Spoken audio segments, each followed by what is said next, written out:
Recognizing and controlling bleeding may be the second most important set of skills for an EMT, after managing the airway.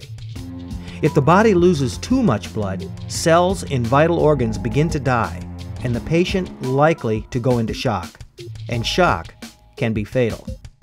Use appropriate body substance isolation precautions prior to beginning patient care.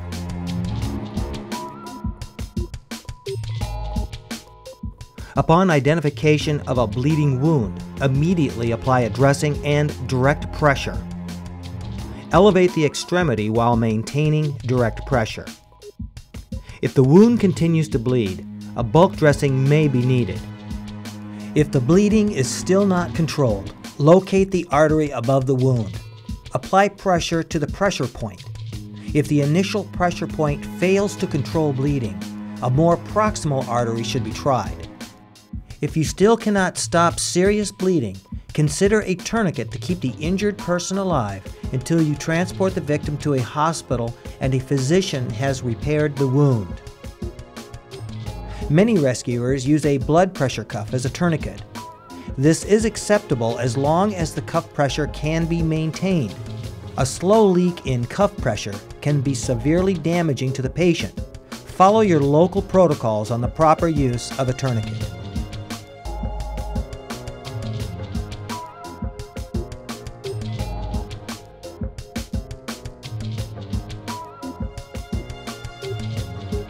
Once bleeding is controlled, cover the dressing completely using an appropriate bandaging technique. A clean dressing must cover the entire wound.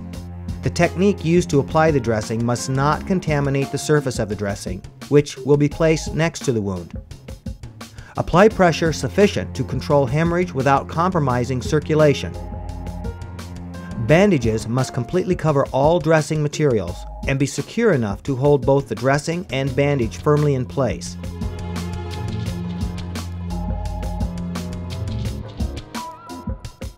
The entire process of dressing and bandaging must not cause excessive movement. Excessive movement is defined as any movement that would lead to aggravation of the injury and cause harm to the patient. The bandaging technique must control hemorrhaging without aggravating the injury. Do not use elastic bandages to secure dressings. The bandage may act like a tourniquet if the injury swells, causing further damage.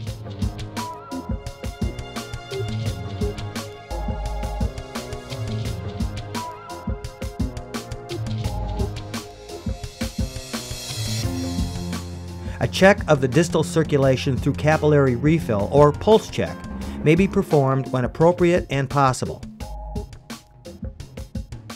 Place the patient supine and elevate the legs.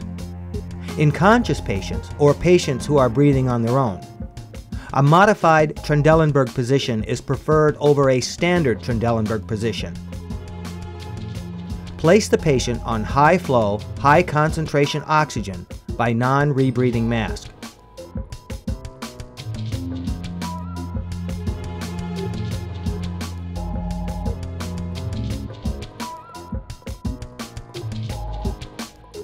Place a blanket over the patient to keep the patient from losing body heat.